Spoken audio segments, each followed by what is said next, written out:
Last class में हमने देखा था बेसिक जो HTML स्ट्रक्चर है वो क्या है, किस तरह से हेड होता है टॉप पे, फिर बॉडी है, और उसके बाद ये सारा कुछ होता है HTML टैग के अंदर।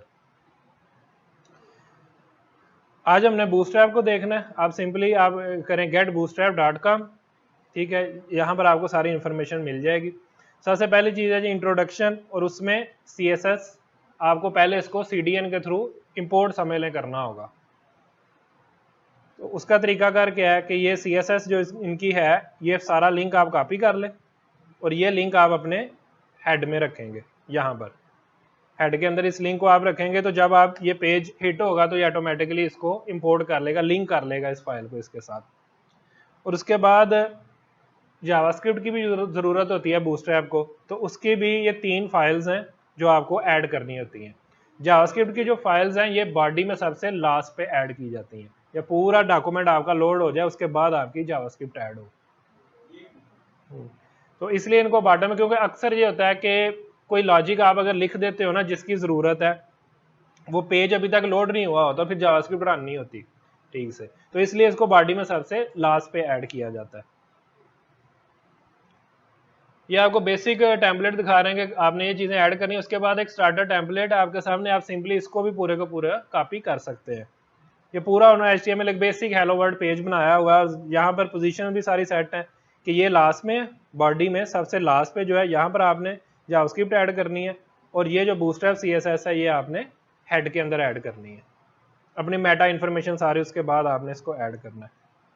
तो हम यहाँ से इसको ऐड कर लेते हैं हेड में, ठीक है। और ये जो चीज़ें हैं जावास्क्रिप्ट की ये बॉडी में लास्ट पे यहाँ पर ऐड कर लेते हैं, ठीक है जी। इसको सेव कर लिया, सिंपली ये हमारा ऐड हो गया। इस तरह आप बूटस्ट्रैप को एक सिंगल पेज में ऐड कर लेते हैं। उसके बाद आपने इसका नेक्स्ट हम देखते हैं कि इसके अंदर और क्या चीज़ें हैं। ये तो सिंपली ऐड करने का था। नेक्स्ट टॉपिक हमारा होगा इसमें लेआउट का, और लेआउट में हमारे पास कंटेनर है एक। तो कंटेनर सिंपली क्या करता है, ये लेफ्ट और राइट कुछ स्पेसिंग दे देता है कि बिल्कुल कॉर्नर पे जाके आपका कंटेंट नहीं लग जाता। जो आपने जगह जगह देना है ना मार्जिन और पैडिंग देनी है कि ये थोड़ा अंदर की तरफ रहे, ऊपर से इतना मार्जिन, उसकी बजाय आप सिंपल कंटेनर यूज कर सकते हो, ठीक है। और उसके बाद जो हमने मेनली देखना है वो देखना है ग्रिड सिस्टम इसका जो है।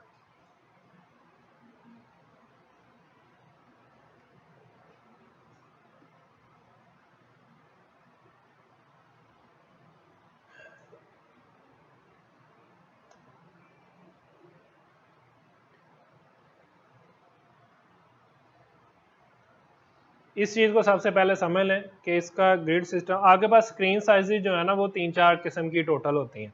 या तो एक्स्ट्रा स्मॉल होगी, स्मॉल है, मीडियम है, लार्ज है, या एक्स्ट्रा लार्ज है। तो यही टोटल आपके पास स्क्रीन साइजेज होते हैं। अब बूटस्ट्रैप ने उसको किस तरह डिवाइड किया है कि स्मॉल जो है वो अगर तो वो लेस देन हो ना 576 पिक्सल से, तो ये एक्स्ट्रा स्मॉल में कंसिडर होगी। इससे जो ग्रेटर होगी वो स्मॉल में कंसिडर होगी, जो 768 से ग्रेटर होगी वो मीडियम में, और जो 992 पिक्सल से ग्रेटर होगी वो लार्ज में, और एक्स्ट्रा लार्ज होगी जो 2200 से भी ऊपर होगी।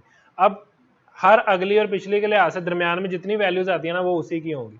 लाइक ग्रेटर देन 992 और लेस देन 1200, तो ये आ जाएगी लार्ज के अंदर। तो इस तरह से इसको डिवाइड किया। अब प्रीफिक्स इसका क्या रखा है, class prefix dot call, column के लिए कॉल। अगर आप एक्स्ट्रा स्मॉल की बात कर रहे हैं तो आप सिंपली कॉल उस पर लिखेंगे, लेकिन अगर आप स्मॉल की बात कर रहे हैं तो SM आ जाएगा, कॉल डैश SM। तो आप रिप्रेजेंट कर रहे हैं, अब आप बता रहे हैं कि कितनी विड्थ देनी है, अगर स्मॉल हो तो कितनी विड्थ देनी है। असल में इस तरह से आप इसको समझें कि अगर पूरी स्क्रीन 100 पॉइंट्स है, ठीक है, या सिंपल कर लेते हैं 120 पॉइंट्स है, और बूटस्ट्रैप ने क्या किया, उसे 12 कॉलम में डिवाइड किया है, तो हर कॉलम में कितने पॉइंट्स आ गए, 10 पॉइंट्स, ठीक है, 10 पॉइंट फॉर ईच कॉलम। तो 10 पॉइंट हर कॉलम को मिलेंगे। अब आपने सेट ये करना है कि जब कोई आपने कंपोनेंट लगाया, कोई बटन लगाया, या कोई छोटा सा कार्ड बना के लगाया, कोई टेक्स्ट है, और इस कह लें कि इमेज है उसके साथ टेक्स्ट है, आपने वो लगाया। अब आपने सेट करना है कि जब स्मॉल स्क्रीन होगी तो इसको कितने कॉलम देने हैं। अगर आप कहें कि 2 कॉलम इसको देने हैं स्मॉल स्क्रीन पे, तो उसको कितने मिल जाएंगे, 20 पॉइंट्स मिल जाएंगे। उस तरह हम पिक्सल में देते हैं, पॉइंट्स में देते हैं। तो ये फिर आपने सेट करना था स्मॉल पे कितने कॉलम देने हैं, लार्ज पे कितने कॉलम देने हैं, एक्स्ट्रा लार्ज पे कितने कॉलम देने हैं। तो उस हिसाब से वो जो आपका व्यू है वो सेट हो जाएगा। ज़ाहिर जब स्मॉल होगा तो तब तो उतने कॉलम नहीं आप उसको दे सकते। आमतौर पे क्या होगा कि अगर आपकी इमेज है और उसके राइट बड़ी स्क्रीन पे क्या होगा, इमेज है और राइट साइड पे कुछ कंटेंट लिखा हुआ है, लेकिन जब वो छोटी स्क्रीन पे आएगा तो इमेज ऊपर हो जाएगा और कंटेंट उसके नीचे आ जाएगा, एक दूसरे के ऊपर आ जाएंगे वो। तो इसके लिए आप क्या करोगे, स्मॉल स्क्रीन के लिए SM आप यूज करोगे अगर स्मॉल को टारगेट करते हो, या MD यूज करोगे अगर मीडियम को टारगेट करते हो। तो आप उसको कहोगे जो इमेज है उसके कॉलम पूरी विड्थ कर दो, ताकि वो पूरी जगह वो ले ले और टेक्स्ट ऑटोमेटिकली आगे आ जाएगा। ठीक है, तो आप उसको कॉल 12 कर देते हो, यानी कॉल MD 12। तो फिर क्या होगा कि मीडियम पे जाके वो इमेज जो है वो पूरी विड्थ ले लेगा और अगला कंटेंट ऑटोमेटिकली नीचे आ जाएगा। इसको हम प्रैक्टिस करके भी देखें वो किस तरह से इसको मैनेज करता है। तो प्रीफिक्स आप देख लें, स्मॉल के लिए SM, मीडियम के लिए MD, लार्ज के लिए LG और एक्स्ट्रा लार्ज के लिए XL। ठीक है, ये शॉर्ट प्रीफिक्स यूज किए हुए हैं। नेक्स्ट बता रहा नंबर ऑफ कॉलम्स कितने, इसमें 12। गटर विड्थ जो है वो 30 पिक्सल है। गटर विड्थ होती है जो 2 कॉलम्स के दरमियान में वो कह लेंगे थोड़ा मार्जिन जो होता है ना, वो होगी गटर विड्थ। ठीक है, तो वो बाय डिफॉल्ट 30 पिक्सल और रखी हुई है। तो दोनों फिर जुड़े जुड़े ना आना, बिल्कुल ही नजर आए। और ये नेस्टेबल है, यानी आप एक के अंदर दूसरा कर सकते हो। आप एक डिव बनाते हो, उसको अगर 6 यानी आधी दे देते हो, विड्थ 6 कॉलम दे देते हो, तो उसके अंदर फिर आप 12 कॉलम के लिहाज से उसको डिवाइड कर सकते हो। यानी जब भी आप रो करोगे, अगर आपने आधी स्क्रीन भी दी है ना, वो आधी भी 12 में डिवाइड हो जाएगी। फर्दर नेस्टेड भी आप कर सकते हो। ठीक है, तो ये नहीं है कि बस एक दफा 12 में डिवाइड होगी, आप फर्दर भी उसको एडजस्ट कर सकते हो। आगे कुछ यहाँ पे एग्जांपल्स हैं कि आप इक्वल विड्थ कैसे देते हो, कि आप सबको कॉल लिख दो, कुछ भी ना बताओ कितने नंबर हैं, कॉल 1 है, 2 है, 10 है, आप कुछ भी नहीं बताते, आप सिंपली क्या करो, सिर्फ कॉल लिख देते हो। तो ये लिखने से इक्वली वो डिवाइड हो जाएंगे। ठीक है, हर जो कॉलम है, हर जो अंदर कंपोनेंट है उसको इक्वली स्पेस मिल जाएगा। अगर 2 होंगे तो आधी आधी में ये देखें डिवाइड होगा, अगर 3 है तो तीसरा हिस्सा मिलेगा। 33% आप कह सकते हैं कि उनको मिल गया।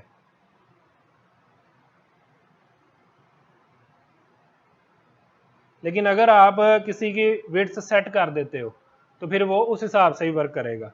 लाइक पहले का क्या, पहले को सिर्फ कॉल दिया, विड्थ नहीं बताई उसकी, और नेक्स्ट वाले को क्या दिया, कॉल 6, तो इसका मतलब है आधी स्क्रीन ये ले लेगा। तो यहाँ पर आप देखें कि पहले वाले को तो ज़रा छोटा है, ये वाला बड़ा हो गया कि आधी स्क्रीन इसने, आधी जगह जो बची थी इसके पास, जो पूरे में से आधा था वो इसको मिल गया, और बाकी जो बचेगा वो दोनों में इक्वली डिवाइड हो जाएगा।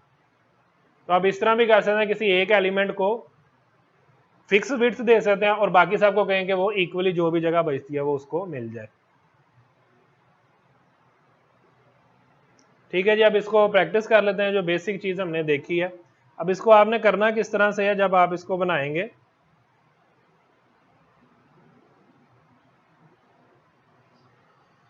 बॉडी में आपने अपना सारा कोड लिखना होता है। सबसे पहले आप यहां पर एक डिव करें, आप सिंपल ऐसे डिव लिख के एंटर करेंगे तो टैग वो खुद ही बन जाएंगे। और इसमें अगर आप उसको कंटेनर की तरह चाहते हैं, लेफ्ट राइट आप उसमें विड्थ चाहते हैं, तो आप क्या लिखेंगे, क्लास कंटेनर। ठीक है जी, तो कंटेनर क्लास लिखेंगे तो लेफ्ट राइट इसको विड्थ मिल जाएगी।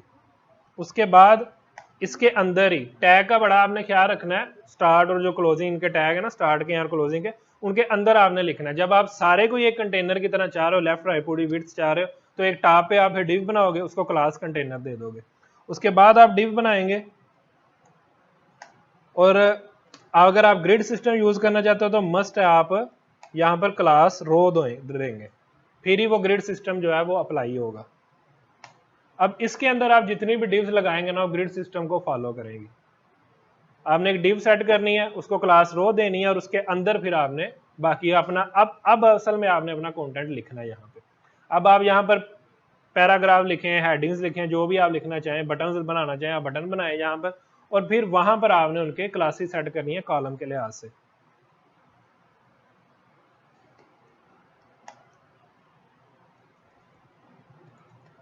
लाइक मैं यही करता हूँ और 3 कर लेते हैं यहाँ पर टोटल।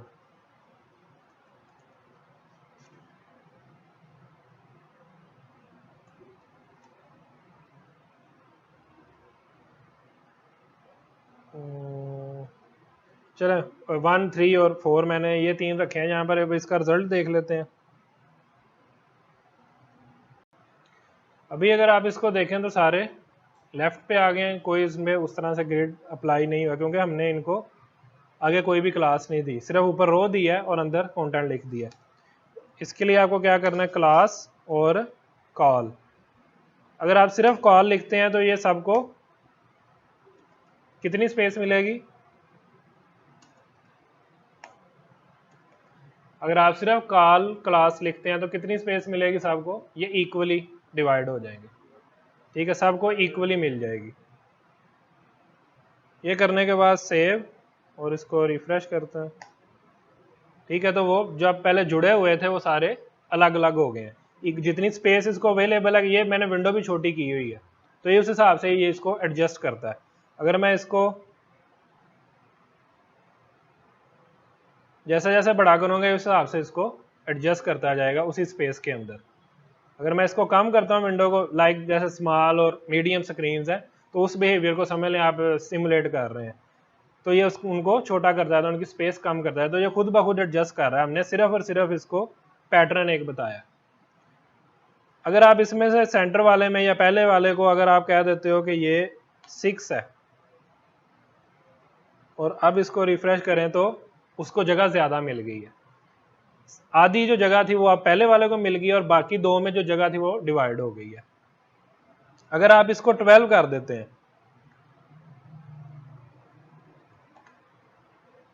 तो 12 करने से क्या होता है, मैक्सिमम ही 12 है। तो हमने जब एक ही को 12 दे दिया तो बाकी दोनों आगे आ गए हैं, क्योंकि पूरी विड्थ से 12 में डिवाइड हुई है ग्रिड के अंदर। तो जब सारी की सारी आप एक को ही कह रहे हो कि दे दो, तो बाकी सब जो है वो ज़ाहिर जो अगली लाइन में आ जाएंगे, खुद ब खुद आ जाएंगे, और ये उसी तरह से रिस्पॉन्सिव ही रहेगा। ठीक है, उनमें अब वो हाफ हाफ डिवाइड हो रही है क्योंकि उनमें हमने साइज नहीं बताया हुआ, कॉल सिर्फ दिया। तो बाकी जो 3 और 4 वाला उसमें हाफ हाफ स्क्रीन जो है वो डिवाइड हो गई है, और जो ऊपर वाला उसको तो वो पूरी की पूरी मिली हुई है। ठीक है, ये पॉइंट क्लियर हो गया। अब इसी एक बेसिक सी चीज़ को यूज़ करके आप अपने सारा जितने भी कम्प्लेक्स हैं वो आप बनाते हैं। अभी मैं उस तरफ नहीं जा रहा, मीडियम स्क्रीन पे कैसे सेट करना है, बाकी स्क्रीन पे कैसे सेट करना है। अभी आप बेसिकली इसी की प्रैक्टिस करो, सिंपली इसको ऐड करो बूटस्ट्रैप को, और ये जो सिंपल सी एक्सरसाइज की है ना, ये आप अपने प्रैक्टिस करो।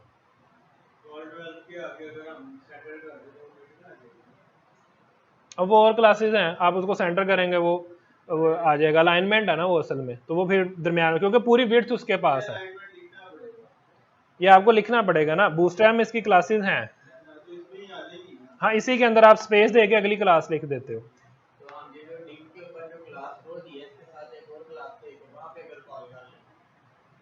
क्या कॉल कर लो, ये ऊपर डिप्टी है ना वो जी, इसके साथ एक और क्लास है, अगर इसको कॉल कर यहाँ पर कॉल लिख दो। नहीं, इसके बाद जो सेमीकोलन के बाद ये जो